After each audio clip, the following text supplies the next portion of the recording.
Does all the news about the recent bank failures in the United States and also in Switzerland have you on the edge of your seat about the safety of your money in various financial institutions? If so, listen up to this important video. I'm going to discuss coverage limits of various financial institutions with you. All right. So the first thing we have to do is look at what happened with Silicon Valley Bank.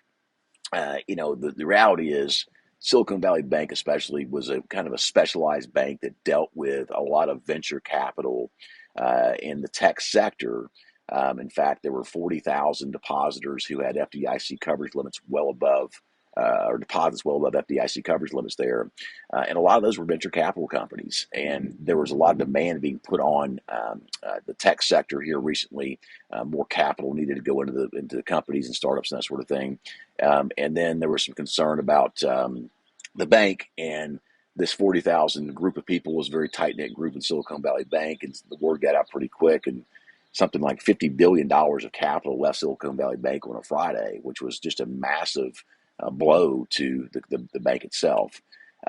What's not being talked about in the news, though, it's kind of interesting, is there were 106,000 approximately depositors at Silicon Valley Bank who were within FDIC coverage limits. And then Signature Bank had its issues too. So what happened? Well, Janet Yellen and Jerome Powell basically came out with a bazooka and said, hey, not only are we going to ensure the coverage of $250,000 for FDIC coverage limits, we're going to insure every dollar. Every person will get their money back. And folks, I don't necessarily like that they did that, but I know why they did it. They wanted to fire a bazooka so that you could rest assured that the banking system in the United States is intact, functioning as it should, and safe. And the money that you have in your checking and savings accounts or bank CDs or whatever, it is in fact safe. And, I like that they did that because that's a rigorous approach to making sure we can have confidence in the banking system. Now, to that end, let's discuss coverage limits and kind of what they are. So let's start with the FDIC and money that's in a bank account or a bank CD, checking or savings, for instance. Well, let's look at a married couple, okay? And let's say that they have $500,000 in a savings account at ABC Bank, an FDIC insured bank. Well, each person there is covered because each person, the husband, has $250,000 of coverage, and the wife has $250,000 of coverage. So their joint bank account of $500,000 would absolutely be covered under FDIC insurance. Now, if they had more than $500,000, say they had $600,000, well, the $100,000 above the $250,000 each person has coverage on would not be covered. Now, they could make a claim to the FDIC for additional coverage in the event that bank failed. All right, whether they get that money back or not remains to be seen. However, what they could also do is diversify amongst other banks. So maybe move that $100,000 that's above coverage limits over to another bank somewhere, and they would absolutely have coverage for FDIC and fall under coverage limits. Okay, meaning you have $250,000 per person per bank. So you could have $500,000 at Bank A, $500,000 at Bank B, and $500,000 at Bank C, and you would be covered at all three of those banks. All right. Now, interestingly enough, for my higher net worth folks who tune into the channel out there, if you've got substantial amounts of cash, there are bank CD programs that you can work with your banker on, where that bank can actually help diversify you amongst several banking partners out there and have coverage limits that can be pretty substantial and have money at a bunch of different banks. And there's various CD programs out there. So talk to your banker. And there's something like over 4,500 FDIC insured banks today. So you can certainly spread money around and that sort of thing and have coverage on your cash for sure. The next insurance we need to talk about that's not commonly discussed is SIPC insurance, which is basically the Securities Investor Protection Corporation. All right. And what SIPC insurance covers is money that you would have in a brokerage account, maybe a TD Ameritrade, a Fidelity, a Charles Schwab, and Interactive Brokers. And those accounts are covered for sure by SIPC insurance. And it's up to $250,000 worth of securities. It's up to $500,000 worth of securities and up to $250,000 worth of cash. So if you had a $500,000 brokerage account and you had $250,000 of Apple stock and $250,000 of cash in your account, you would fall under SIPC coverage limits. Now, that protects in the event that TD Ameritrade or Fidelity were to go under or something like that, okay? So that's what it covers against, all right? It does not cover against market loss.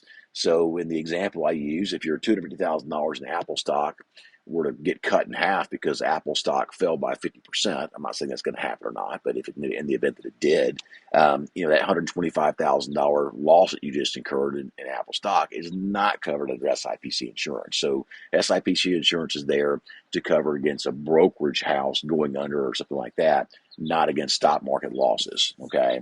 So again, you have $500,000 of coverage. It's $250,000 of coverage of cash, $250,000 of securities, or $500,000 of securities under SIPC insurance. What about my 401k? All right. Folks, the 401k plan that you have, the employer that provides that plan has a fiduciary duty, all right, under ERISA guidelines, and ERISA guidelines are what governs employer retirement plans and laws. And to that end, what that means is your employer has a standard of care to make sure that the money in your 401k is with a good qualified custodian. And your 401k would also fall under SIPC insurance guidelines as well. So I've already kind of discussed those, but and in the event that your company plan was not taking a good standard of care to make sure the custodian that had the money in the 401k plan under custody was not solvent or a good company, the company provider, your company you work for instance, could be held liable for losses in your 401k account. So I think there's a pretty solid system of protection there, and I'm not super worried about your 401k money disappearing overnight because of a bank failure in any capacity. So not something I'd really worry about, but nonetheless, there are protection and guidelines there on 401k accounts. Lastly are annuities. A lot of people have started moving money into annuities these days, especially fixed annuities or fixed index annuities. And the reason why is interest rates have gone up, allowing insurance companies to pay more interest. A lot of cases, the more interest than the banks do. So do you have safety and protection in annuities? And the answer is, for a fixed annuity or a fixed index annuity, the answer is yes, you do. And the way this works is each state has a guarantee association. Now, make no mistake about it, folks, it's not a guarantee fund, it's an association. And the way the association works is it's a reinsurance system, okay? So let's say that company A, company B, and company C all do offer fixed index annuities in the state of Texas, for instance. Well, company A, B, and C all have to agree to reinsure each other. All right. So if company A does the largest proportion of annuities in the state, they have to agree to reinsure the largest portion of annuities in that state. So basically, what that means, if company C became insolvent, company A and B would have to step in and help bail out company C.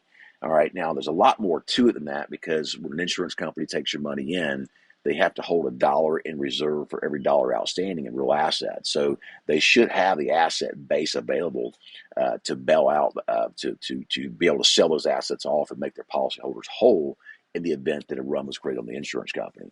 But there are guarantee association coverage limits that typically cover up to $250,000 per person per insurance company. So again, using the husband and wife example and the banking example earlier, if a husband and wife had a $500,000 joint annuity at an insurance company, a fixed annuity, they would be protected under the guarantee association coverage limits of $250,000 per person.